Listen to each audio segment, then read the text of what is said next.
നമസ്കാരം. ദേവസൈനിയിലേക്ക് സ്വാഗതം. ഇന്നത്തെ ക്ഷേത്രം വർക്കല ജനാർദ്ദന സ്വാമി ക്ഷേത്രം ആണ്. വർക്കല ജനാർദ്ദന സ്വാമി ക്ഷേത്രത്തിൻ്റെ ഐതിഹ്യം ഭാരതീയ പുരാണങ്ങളുമായും പ്രകൃതിയുമായും അഗാധമായി ബന്ധപ്പെട്ട് കിടക്കുന്നു. ഈ ക്ഷേത്രത്തിന് ഏകദേശം 2000 വർഷം പഴക്കമുണ്ടെന്ന് കരുതപ്പെടുന്നു. ക്ഷേത്രത്തിൻ്റെ ഐതിഹ്യങ്ങളിലേക്ക് കടക്കാം. ഒരിക്കൽ നാരദമുനി തൻ്റെ വീണ മീട്ടി പാടി വരുന്നത് കണ്ട ബ്രഹ്മാവ് ഉൾപ്പെടെയുള്ള ദേവന്മാർ ആ പാട്ടിൽ ലയിച്ച് അദ്ദേഹത്തെ പിന്തുടർന്നു. ഇത് കണ്ട ഭഗവാൻ വിഷ്ണു അവർക്ക് ദർശനം നൽകി. എന്നാൽ വിഷ്ണുവിനെ കണ്ട മാത്രയിൽ ദേവന്മാർ വണങ്ങിയപ്പോൾ പിന്നിലുണ്ടായിരുന്ന 9 പ്രജാപതിമാർ അവിടെ എത്തിയത് വിഷ്ണുവിനെ വണങ്ങാനല്ല, മറിച്ച് നാരദൻ്റെ പാട്ടിൽ മയങ്ങിയാണെന്ന് ബ്രഹ്മാവ് തെറ്റിദ്ധരിച്ചു. ബ്രഹ്മാവ് അവരെ ശപിച്ചു. ശാപമോക്ഷത്തിനായി മുനിമാർ നാരദനോട് അപേക്ഷിച്ചു. നാരദൻ തൻ്റെ വൽക്കലം അല്ലെങ്കിൽ മര ഊരി വായുവിലേക്ക് എറിഞ്ഞു. ആ വൽക്കലം ചെന്ന് വീണ സ്ഥലത്ത് തപസ്സു ചെയ്യാൻ അദ്ദേഹം നിർദ്ദേശിച്ചു. വൽക്കലം വീണ ഇടമായതിനാലാണ് ഇവിടം വർക്കല എന്ന് അറിയപ്പെടുന്നത് എന്നാണ് പ്രധാന ഐതിഹ്യം. മുനിമാർ തപസ്സു ചെയ്യാൻ തുടങ്ങിയപ്പോൾ അവിടെ ജലത്തിന് ക്ഷാമം അനുഭവപ്പെട്ടു. നാരദൻ തൻ്റെ കൈവശമുള്ള വടി കൊണ്ട് ഭൂമിയിൽ കുത്തുകയും അവിടെ നിന്ന് ഗംഗാതീർത്ഥം ഉറവെടുക്കുകയും ചെയ്തു. ആ തീർത്ഥമാണ് ഇന്നത്തെ പാപനാശം കടപ്പുറം. ഇവിടെ സ്നാനം ചെയ്യുന്നത് സകല പാപങ്ങളും കഴുകിക്കളയുമെന്ന് ഭക്തർ വിശ്വസിക്കുന്നു. കാലക്രമത്തിൽ നശിച്ചുപോയ വിഗ്രഹം വീണ്ടെടുത്തതിനെക്കുറിച്ചും ഒരു കഥയുണ്ട്.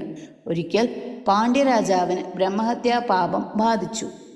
പാപമോചനത്തിനായി അദ്ദേഹം ഈ തീരത്ത് തപസ് ചെയ്തു.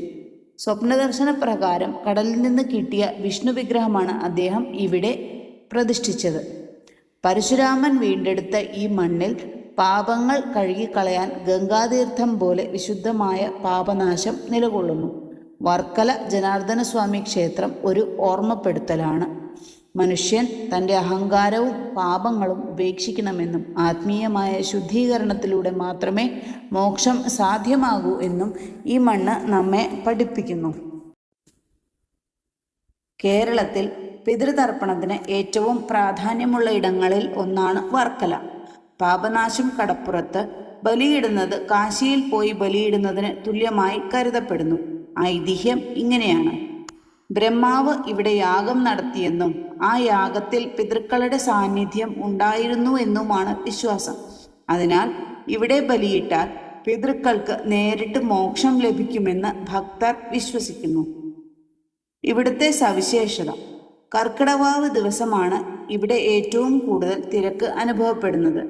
കടലിലെ തിരമാലകൾ പാപങ്ങളെ കഴുകിക്കളയുന്നു എന്ന സങ്കല്പമാണ് പാപനാശം എന്ന പേരിന് പിന്നിൽ.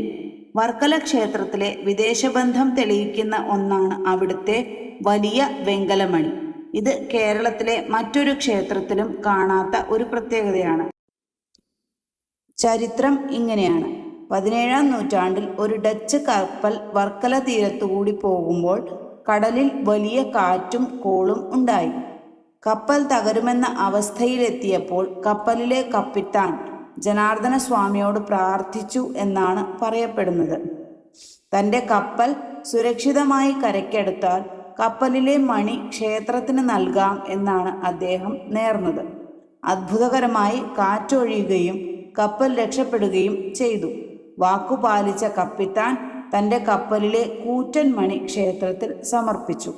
ഇന്നും ആ മണിയിൽ ലത്തീൻ ഭാഷയിലുള്ള ചില ലിഖിതങ്ങൾ കാണാൻ സാധിക്കും. ഇത് ഭഗവാന്റെ ശക്തി ജാതി മതഭേദമന്യേ എല്ലാവരിലും എത്തുന്നു എന്നതിന് തെളിവായി ഭക്തർ ചൂണ്ടിക്കാണിക്കുന്നു. നന്ദി, നമസ്കാരം.